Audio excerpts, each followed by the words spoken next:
Well, joining us today to look through all those are the Times columnist Melanie Phillips and the editor of politics.co.uk, Ian Dunt.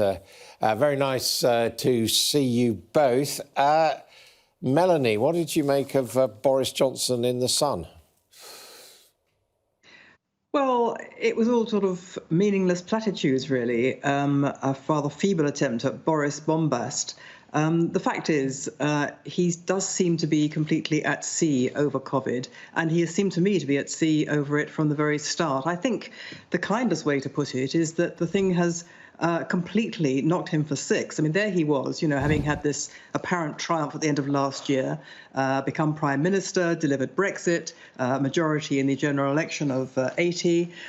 What could go wrong? And he had a plan and a strategy for, reforming the civil service and bringing in Dominic Cummings to put a bomb up the backside of the things that weren't working and all the rest of it. And suddenly, out of the blue comes COVID. Everything goes completely destroyed. Everything gets completely destroyed. And he hasn't got the character, I'm afraid, which is what we're seeing, to cope with it. He's at sea. So we don't really know what his COVID strategy is.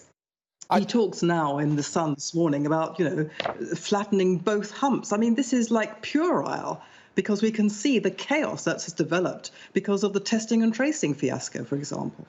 I mean, I should say you're speaking to us from Israel, where I think a second lockdown has had to be introduced. So That's having right. having problems with this pandemic is not unique to Britain at all, is it? Absolutely not. I think that many countries are having difficulties, and what we all have to understand is that this thing isn't going to go away. It's a kind of endemic problem, and that all governments are having to balance this terrible dilemma, facing this terrible dilemma of balancing harm to the economy and deaths and disease among the population. It's not easy. They've all made mistakes. Israel made the mistake which has been made in Britain. Israel came out of lockdown very successfully, very fast.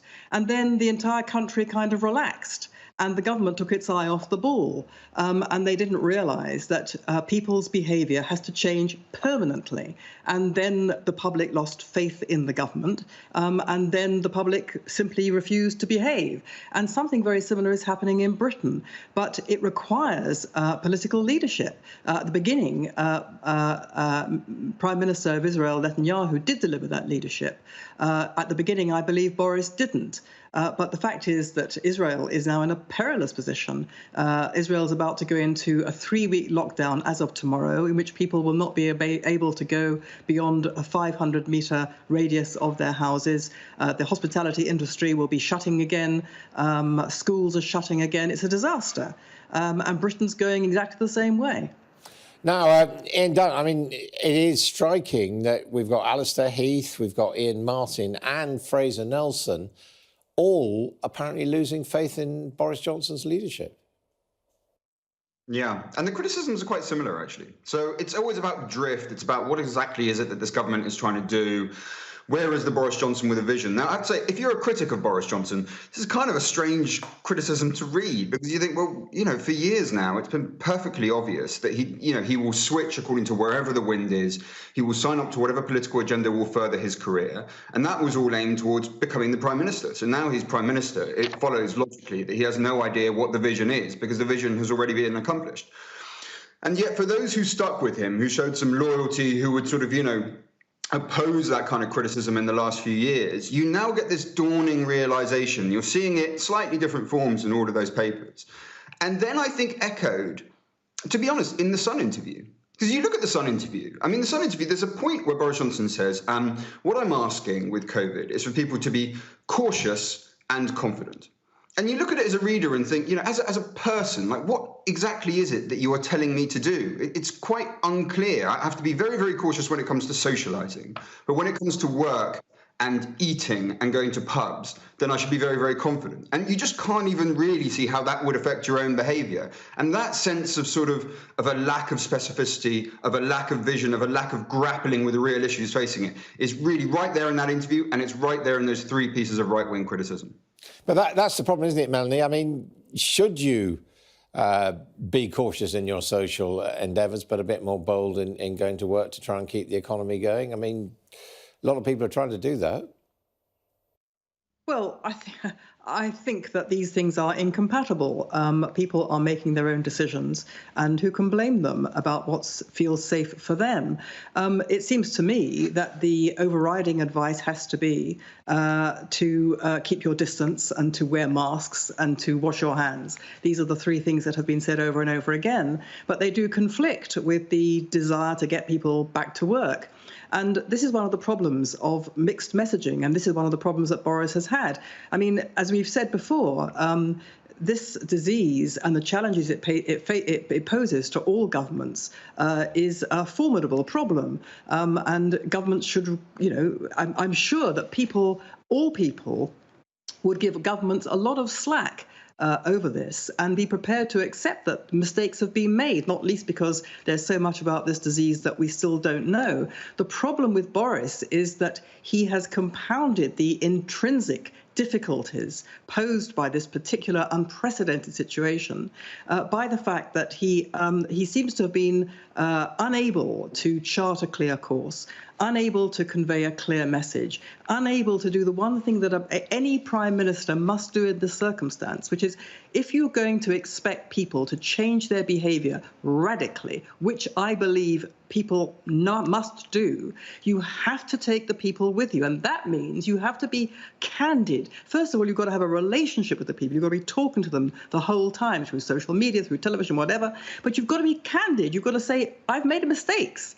We got it wrong. I'm sorry. I'm really sorry. We are trying our best. And this is why we are advising you to do X, Y, and Z, because this is the reason why you may think that the disease is not so bad. These are the reasons why. In other words, you've got to be upfront with people. And that brings us to the testing question focused in our selection by Andy Dieter Chakraborty and also by Peter Brooks, the Times cartoonist, Ian.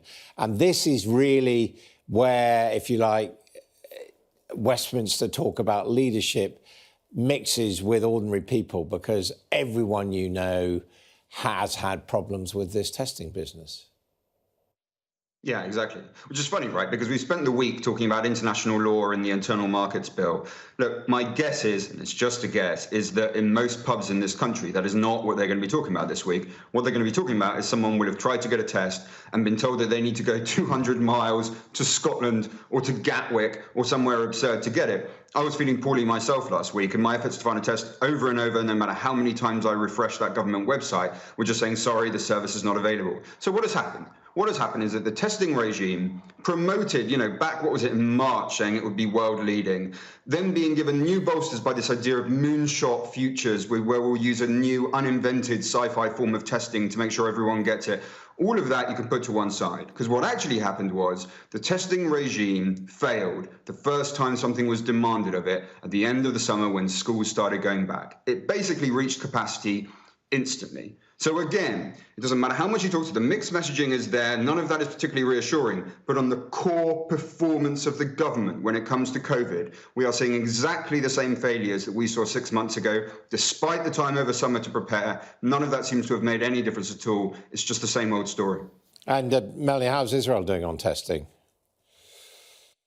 Not terribly well. I mean, I think it's doing better than Britain, but I don't think it's got a system in place that's adequate. What it does do rather efficiently and rather chillingly, I'm sure, for any Brit realizing this, is it tracks people who are breaking the rules through your smartphone.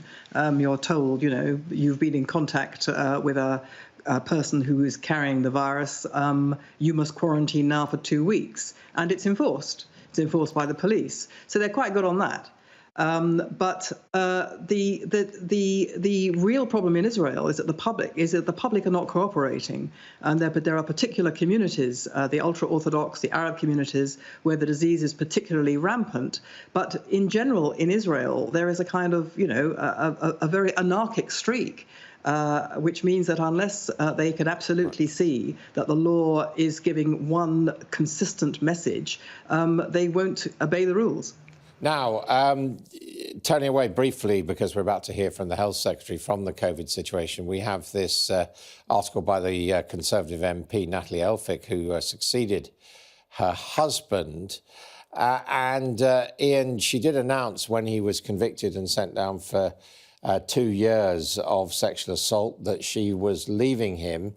But now she's come out and said that he's been a victim of miscarriage of justice.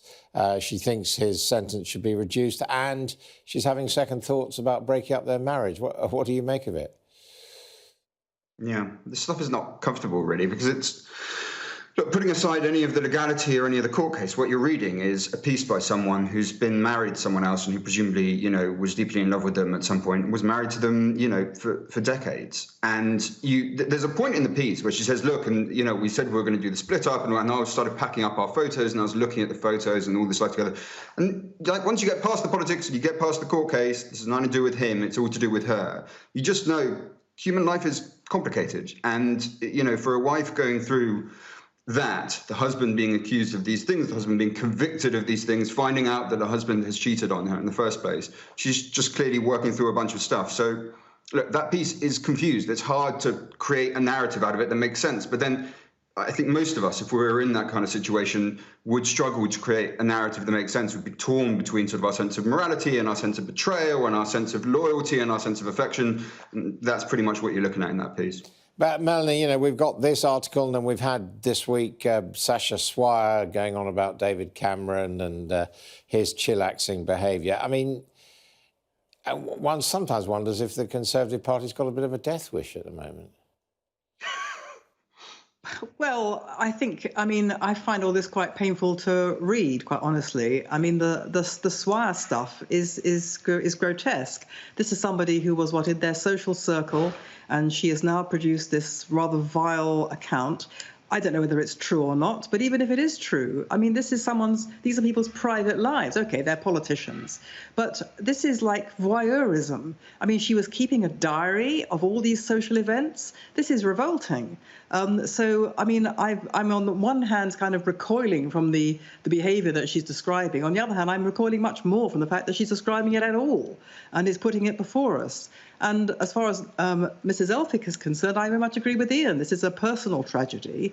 I mean, she says in that piece, her husband is actually innocent and it's a terrible miscarriage of justice. One can only assume that, the process of law has been gone through. A court has convicted this man of assault.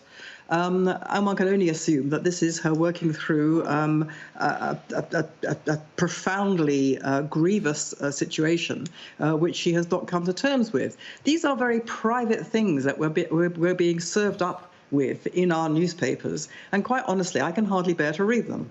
I think, the implication of what she's saying, and I believe she's a lawyer herself, is that she thinks the sentence was inappropriate, that a custodial sentence was inappropriate, that he should have got community service. Isn't that right, Ian, that she's arguing that perhaps he was made an example of precisely because he was an MP? Yeah, well, she makes both points, right? She also sort of suggests that, he was innocent of the charges themselves, which there is no reason to believe that he was found guilty in a court of law. And then secondly, she makes a point which is probably more credible, which is to say, that this is excessive charge and that actually there should have been community service. And yeah, that idea that you used to see it even quite as far back as sort of New Labour times, saying, the courts, the police are extremely tough when they're MPs. I'm not in the position to make a comment on that. I have to say, as Melanie sort of alluded to, it's hard not to read everything in that piece as a reflection of her personal circumstance rather than a sort of disinterested, judicious assessment, objectively of the case as it stands. I don't think anyone could reasonably expect that of her, and I don't think that's what she presents us with. Yeah, she actually says Charlie is charming, wealthy, charismatic and successful and attractive and attracted to women. Right, thank you both very much indeed for joining us. Matt Hancock coming up in just